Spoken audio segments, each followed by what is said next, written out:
تعلقات آپ نے دیکھا، خود آپ نے ذکر کیا آرمی چیف کے وزٹ کا، ایئر چیف کے وزٹ کا، فائنانس منسٹرز آئے، ٹریڈ پہ ٹاک ہو رہی ہے، ٹیرف ایگریمنٹ کی کوشش ہو رہی ہے، سارا کچھ. تو یہ بھی اس سلسلے کی ایک کڑی ہے. جب اس پہ گفتگو شروع ہوئی تھی اس وقت پاکستان ایمبیسی جو کوشش کر رہی تھی ملاقات کرانے کی ڈار صاحب کی جو امریکی وزیر خارجہ سے، ان کو وہ اتنے پر امید نہیں تھے، لیکن یہ ہو گیا اور آسانی سے ہو گیا. اور جس سے ظاہر ہے کہ یہ ایک بات واضح ہوتی ہے کہ ہاں تعلقات میں بہتری آئی ہے. لیکن یہ کہنا کہ تعلقات ویسے ہو گئے ہیں جیسے کہ پہلے تھے، ویسے نہیں ہوئے. ذرا تھوڑا سا نوعیت ڈفرینٹ ہے. اس طرح کے تعلقات اب امریکہ چاہتا صحیح. بھی نہیں ہے، نہ اس طرح کی کسی کو امداد دی جائے گی فوجی یا معاشی. البتہ ایک احساس واشنگٹن میں ضرور ہے کہ پاکستان ایک اہم ملک ہے اور اس سے بہت زیادہ دوری جو ہے وہ امریکہ کے مفاد میں نہیں ہے. پاکستان سے اچھے اور بہتر تعلقات ہونا چاہیے. اور پہلے پاکستان کو کہا جاتا تھا کہ انڈیا سے جو ہمارے تعلقات ہیں اس کا یہ مطلب نہیں ہے کہ ہم پاکستان سے جو ہمارے تعلقات ہیں اس کا یہ مطلب نہیں ہے کہ ہم بھارت کے خلاف ہیں.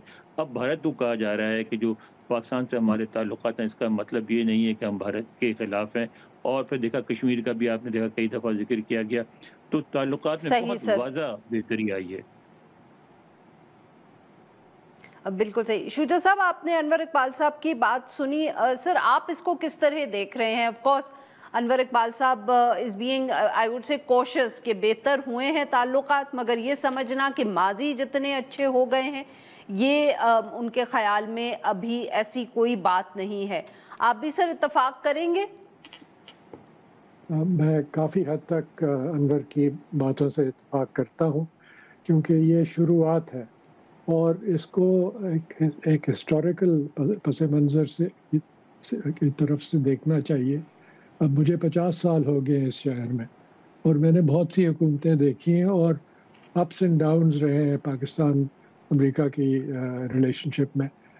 لیکن پاکستان کی طرف سے کئی دفعہ ایسے لگتا تھا کہ ایک خوش فہمی تھی کہ پاکستان کے بغیر امریکہ رہ نہیں سکتا. اور یہ بات بہت ضروری ہے سمجھنا کہ امریکہ کی جو پالیٹکس ہے وہ انلائٹنڈ سیلف انٹرسٹ پہ مبنی ہے.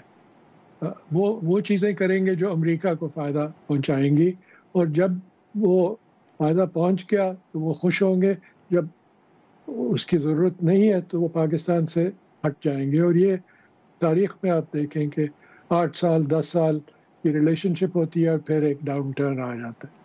تو پاکستان کو بہت محتاط رہنا چاہیے، اور اس لیے بہت ضروری ہے کہ پاکستان جو خود کفیل ہو سکے، خود اپنے آپ کو اس خطے میں اور دوسرے ممالک کے ساتھ ریلیشنز قائم کرے، خاص طور پہ چین کے ساتھ یا بھارت کے ساتھ جو ریلیشن شپ ہے اس کو صحیح کرے.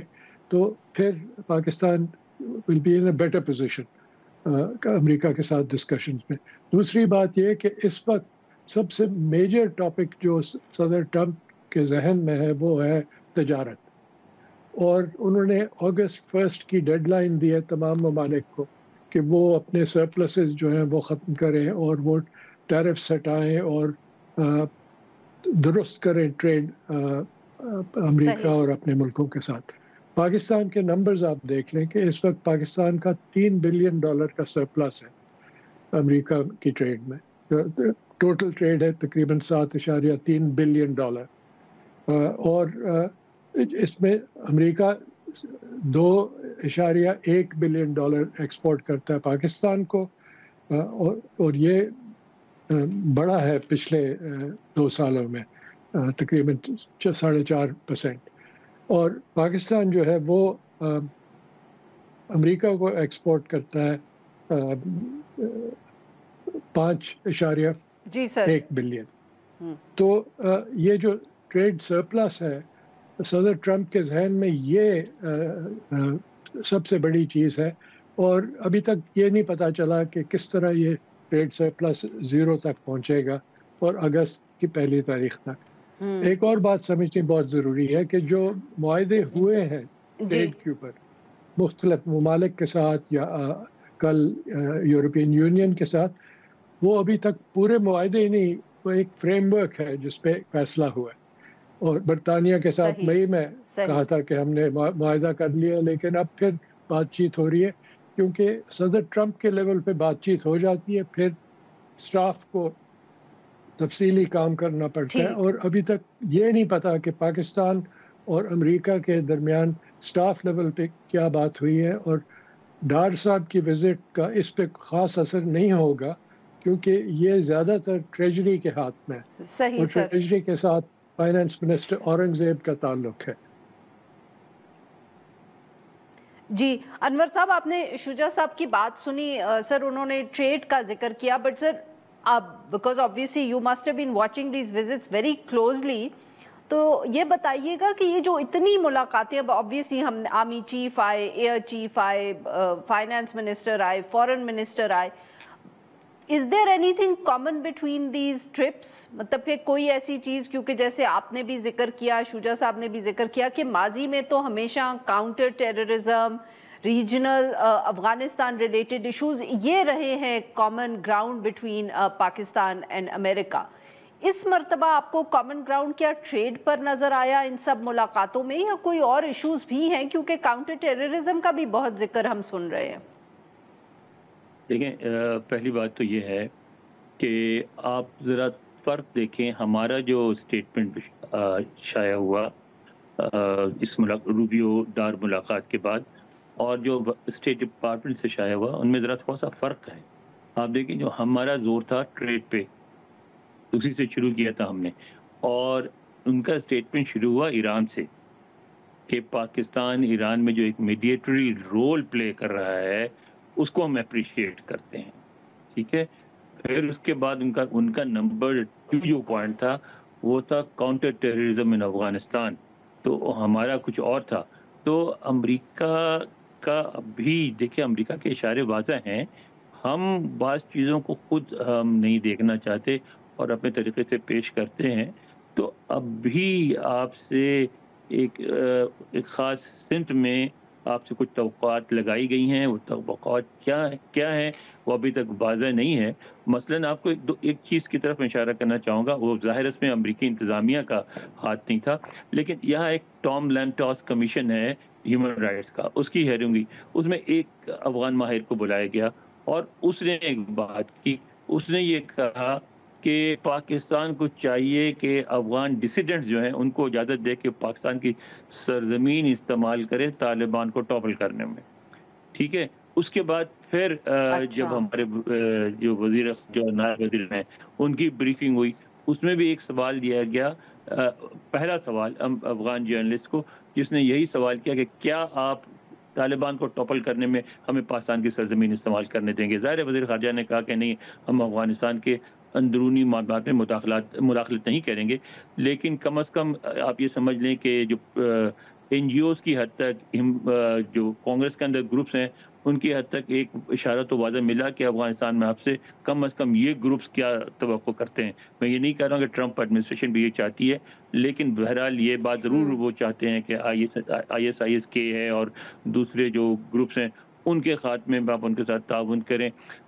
لیکن یہ ہے کہ اب یہ پوری ریلیشن شپ اس پہ فوکس نہیں ہے، بہتری آئی ہے، ٹریڈ بہت اہم حصہ ہے، لیکن اس میں ایک عجیب سی بات جو مجھے لگی، ساری وزٹس میں میڈیا کو بہت دور رکھا گیا، بالکل پاکستانی میڈیا کو خاص طور پہ کوئی بریفنگ نہیں دی گئی، کوئی سوال جواب نہیں ہونے دیا گیا، کیونکہ وہ نہیں چاہتے تھے کیونکہ ایسا سوال ہو جس سے معاملات کھلیں، بات آگے بڑھے، کیونکہ جو کچھ بھی گفتگو ہو رہی ہے وہ بہت خاموشی سے ہو رہی ہے، جس کو پبلسائز نہیں کرنا چاہتے وہ۔ صحیح جی ناظرین، یہاں پہ لیتے ہیں ہم ایک چھوٹی سی بریک۔ ویلکم بیک ناظرین، ہم گفتگو کریں شجاع نواز صاحب سے اور انور اقبال صاحب سے۔ شجاع صاحب، یہی جو انور صاحب بات، ایک تو لیک آف ٹرانسپیرنسی، اگر میں انور صاحب کی بات صحیح سمجھی ہوں، کہ جو کچھ بھی گفتگو ہو رہی ہے، مذاکرات ہو رہے ہیں، وہ اتنے چھپ چھپا کے ہو رہے ہیں۔